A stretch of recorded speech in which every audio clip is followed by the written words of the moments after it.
ABN ఆంధ్రజ్యోతిలో వచ్చినటువంటి వార్త, వనపర్తి జిల్లాలో బీఆర్ఎస్ నేత హత్య. ఇక కల్లం వద్ద నిద్రిస్తుండగా నరికి చంపిన దుండగులు, రాజకీయ కక్షలే కారణమంటూ కుటుంబ సభ్యుల ఫిర్యాదు. మంత్రి జూపల్లి అనుచరుల ప్రమేయం ఉందన్నటువంటి బీఆర్ఎస్ నేతలు, మొత్తానికి మంత్రి జూపల్లి అనుచరుల ప్రమేయం ఉందని చెప్తున్నటువంటి బీఆర్ఎస్ నేతలు, కల్లం వద్ద నిద్రిస్తున్నటువంటి ఈ బీఆర్ఎస్ నేతను దుండగులు నరికి చంపినారట. ఇంత ఘోరమైనటువంటి పరిస్థితి రాష్ట్రంలో ఈ పరిస్థితి ఇట్లెందుకు వచ్చిందో అర్థం కావట్లేదు. ఇక మృతుడి కుటుంబ సభ్యులను పరామర్శించినటువంటి కేటీఆర్, హత్యకు భూ తగాదాలు, ఆర్థిక లావాదేవీలే కారణమని కొన్ని అంశాలు కూడా చెప్తున్నటువంటి అంశం. ఇక పరాకాష్ఠకు చేరిన బీఆర్ఎస్ శవరాజకీయాలు అంటూ జూపల్లి చెప్తున్నాడు. ఇక జూపల్లి అనుచరులతోనే హత్య కాబడింది, మంత్రి జూపల్లి అనుచరుల ప్రమేయం ఉందన్నటువంటి బీఆర్ఎస్ నేతలు అని చెప్పగానే మళ్ళా ఇక్కడ కేటీఆర్ శవరాజకీయాలు చేస్తున్నారని ఇదొక కొత్త నాటకం. ఈ రకంగా జరుగుతుంటే అసలు రాష్ట్రము ఎటుపోతుంది, ఏమవుతుంది అర్థం కానటువంటి పరిస్థితి. ఇంత దారుణమా, ఇంత ఘోరమా? ఎన్నో పేజీలో ఉంది మిగతాది. నరికి చంపడం అంటే ఏందది? రాత్రికి రాత్రి పొలం దగ్గర నరికి చంపినారట. వామ్మో, ఇంత దారుణమా? ఏం రాజకీయాలు ఇవి? ఏంటి పరిస్థితి? ఎక్కడ పోయింది అది వార్త? ఇగో, కల్లం వద్ద నిద్రిస్తుండగా నరికి చంపిన దుండగులు, బీఆర్ఎస్ నాయకుడి హత్య, రాజకీయ కక్షలే కారణమంటూ కుటుంబ సభ్యుల ఫిర్యాదు. ఇక మొత్తానికి వనపర్తి జిల్లా చిన్నంబావి మండలం లక్ష్మీపల్లి గ్రామంలో బొడ్డు శ్రీధర్ రెడ్డి, తను 52 సంవత్సరాలు ఉంటాడు. ఇకపోతే అనే బీఆర్ఎస్ నాయకుడు దారుణ హత్యకు గురయ్యాడు. మొత్తానికి బుధవారం అర్ధరాత్రి తన సొంత పొలంలోని కల్లం దొడ్డి వద్ద నిద్రిస్తున్న శ్రీధర్ రెడ్డిని దుండగులు గొడ్డలతో నరికి చంపారు. ఈ హత్యకు రాజకీయ కక్షలే కారణమని కూడా మృతుడి కుటుంబ సభ్యులు పోలీసులకు ఫిర్యాదు చేయగా, బీఆర్ఎస్ నేతలు మృతదేహంతో ర్యాలీ నిర్వహించి ఇక ఆందోళన చేపట్టారు. మృతుడి కుటుంబ సభ్యులు ఫిర్యాదు ప్రకారం శ్రీధర్ రెడ్డిని బీఆర్ఎస్లో కీలక నాయకుడిగా మాజీ ఎమ్మెల్యే బీరం హర్షవర్ధన్ రెడ్డికి ముఖ్య అనుచరుడిగా కొనసాగుతున్నారు. కాగా కల్లం వద్ద మిర్చి నిల్వలు ఉండటంతో ఇక కొద్ది రోజులుగా ఆయన అక్కడే నిద్రిస్తున్నారు. బుధవారం రాత్రి కూడా అక్కడే నిద్రించారు. అయితే గురువారం నాడు ఉదయం కల్లం వద్దకు పాలు పితకడానికి వెళ్ళినటువంటి శ్రీధర్ రెడ్డి తండ్రి శేఖర్ రెడ్డి తన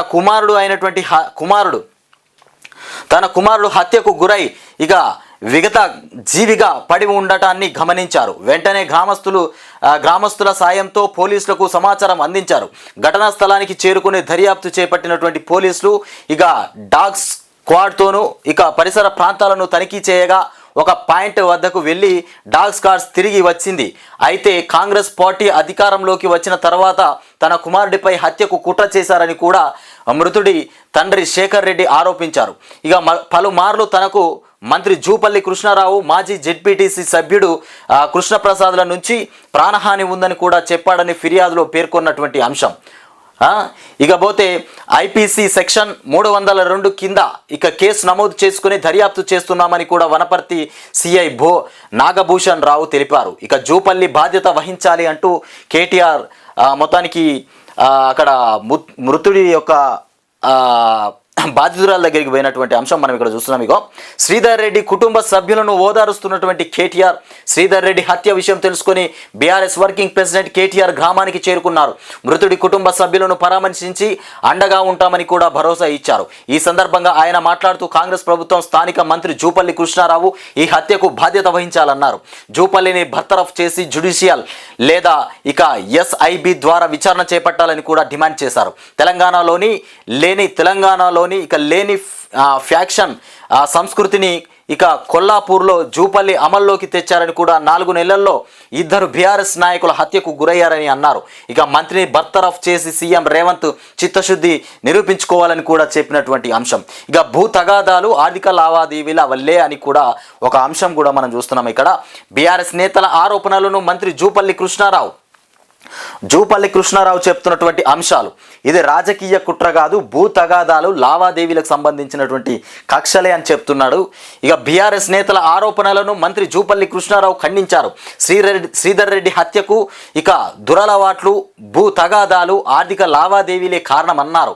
వ్యక్తిగత కారణాల వల్ల జరిగిన హత్యను ఇక రాజకీయ హత్యగా కేటీఆర్ బీఆర్ఎస్ నాయకులు చిత్రీకరించడం కూడా దుర్మార్గమని మండిపడ్డారు. ఏం జరిగిందో తెలుసుకోకుండానే తనపై బురద జల్లేందుకు ప్రయత్నిస్తున్నారని మండిపడ్డారు. బీఆర్ఎస్ కేటీఆర్ నీచ రాజకీయాలు పరాకాష్ఠకు చేరుకున్నాయని కూడా ఇకనైనా శవరాజకీయాలు చేయడం మానుకోవాలని పిలుపు పలికారు. శ్రీధర్ రెడ్డి హత్యపై పోలీసులు నిష్పక్షపాతంగా దర్యాప్తు చేస్తున్నారని కూడా, విచారణలో అన్ని విషయాలు వెలుగులోకి వస్తాయని కూడా అన్నటువంటి అంశం. మొత్తానికి బీఆర్ఎస్ నాయకుడి పైన వనపర్తి జిల్లాలో హత్య దారుణంగా జరిగింది. మరి ఇది ఏ కోణంలో జరిగింది? నిజంగానే రాజకీయ కక్షలా, లేదంటే ఇకపోతే భూ తగాదాలా? ఇక్కడ కేటీఆర్ చెప్తున్నటువంటి అంశం, గతంలో కూడా మా బీఆర్ఎస్ కార్యకర్తను హత్య చేసినారు, మళ్ళీ ఇది రెండో హత్య. మొత్తానికి 4 నెలల్లోనే 2 బీఆర్ఎస్ నాయకులను హత్య చేసినటువంటి ఘటన అని